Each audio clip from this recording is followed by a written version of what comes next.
ನೋಡಿ, ಮನುಷ್ಯ ಹುಟ್ಟೋವರೆಗೂ ಆ ಆತ್ಮ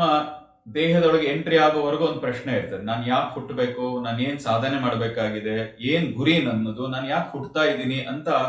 ಒಂದಷ್ಟು ಯೋಚನೆಗಳನ್ನ, ಗುರಿಯನ್ನ ಇಟ್ಕೊಂಡು ಈ ಭೂಮಿಗೆ ಬರ್ತದೆ. ಈ ಭೂಮಿಗೆ ಬರ್ತಾ ಇದ್ದ ಹಾಗೇನೆ ಎಲ್ಲವನ್ನೂ ಮರೆತು ಬೇರೆಯವರನ್ನ ನೋಡ್ತಾ, ಅವರನ್ನ ಕಾಪಿ ಮಾಡ್ತಾ, ನಾನ್ ಹೇಗ್ ಮನೆ ಕಟ್ಲಿ, ನಾನ್ ಎಂತ ಕೆಲಸ ಮಾಡ್ಲಿ, ನಾನು ಹೇಗೆ ಜೀವನ ಮಾಡ್ಲಿ, ಎಂತ ಬಟ್ಟೆ ಹಾಕ್ಲಿ ಅನ್ನೋದ್ರ ಕಡೆಗೆ ನಮ್ಮ ಗಮನ ಹೋಗಿ ನಮ್ಮ ಮೂಲ ಗುರಿ ಮನುಷ್ಯ ಆಗಿ ಹುಟ್ಟೋದೇ ಶ್ರೇಷ್ಠ, ಆದ್ರೆ ಮನುಷ್ಯ ಆಗಿ ಹುಟ್ಟಿ ಯಾಕೆ ಹುಟ್ಟದೆ ಅನ್ನೋದು ಮರ್ತು ಹೋಗ್ಬಿಡ್ತೀವಿ. ಹಾಗೆ ಮರ್ತ ಕಾರಣಕ್ಕೆ ಹಲವಾರು ಸಮಸ್ಯೆಗಳು, ಯಾವುದೋ ಒಂದು ಸಮಸ್ಯೆ ಅಲ್ಲ, ಹಲವಾರು ದುಃಖಗಳು, ಯಾವುದೋ ಒಂದು ದುಃಖ ಅಲ್ಲ, ಹತ್ತಾರು ದುಃಖಗಳು, ಹತ್ತಾರು ಸಮಸ್ಯೆಗಳು, ಹತ್ತಾರು